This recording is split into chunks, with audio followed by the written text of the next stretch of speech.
तर नाशिकच्या इगतपुरीमधील भावली परिसरामध्ये पर्यटकांना मारहाण करून फरार असलेल्या मुख्य आरोपी आकाश भोईरसह आणखी 2 आरोपींच्या पोलिसांनी मुसक्या आवळल्या। आरोपींचा शोधकामी इगतपुरी, त्र्यंबक, घोटी आणि ठाणे जिल्ह्याच्या रस्त्यावर नाकाबंदी आणि गस्त सुरू होती। मुंडेगाव परिसरामध्ये गुन्ह्यात वापरलेल्या मोटरसायकलवर काही तरुण फिरत असल्याची गुप्त माहिती स्थानिक गुन्हे शाखेला मिळाली। स्थानिक गुन्हे शाखा इगतपुरी पोलीस ठाण्याचे अधिकारी कर्मचारी पेट्रोलिंग करत असताना आरोपी जाळ्यात अडकले। इगतपुरीमधील ग्रामीण रुग्णालयामध्ये वैद्यकीय तपासणीसाठी त्यांना हजर करण्यात आले। तपासणीअंती त्यांना अटक केली जाणार आहे।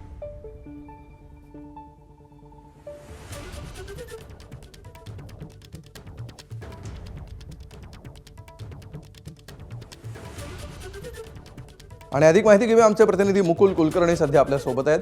मुकुल, अतिशय महत्त्वाची अशी ही अटक आता पोलिसांकडून करण्यात आलेली आहे। काय नेमके तपशील आहेत याबाबत? बरोबर आहे। संपूर्ण प्रकरणामधला हा मुख्य आरोपी होता।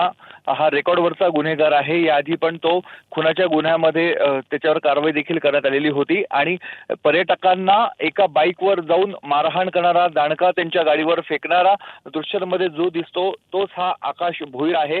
गेल्या 3 दिवसापासून तो फरार होता। त्याच्याबरोबर आणखी 2 त्याचे साथीदार होते, ते देखील फरार झालेले होते। या तिघांना आज नाशिक ग्रामीण पोलिसांनी अटक केलेली आहे। तो ज्या गाडीवर फिरत होता ती गाडी देखील पोलिसांनी ताब्यात घेतलेली आहे। आता त्याला कोर्टामध्ये हजर केलं जाईल आणि पुढची प्रक्रिया पार केली जाईल। परंतु या संपूर्ण प्रकरणामध्ये आतापर्यंत 12 गुन्हेगारांना अटक करण्यात आलेली आहे आणि पुढचा तपास देखील आता सुरू झाला आहे। निश्चित, धन्यवाद मुकुल या माहितीबद्दल।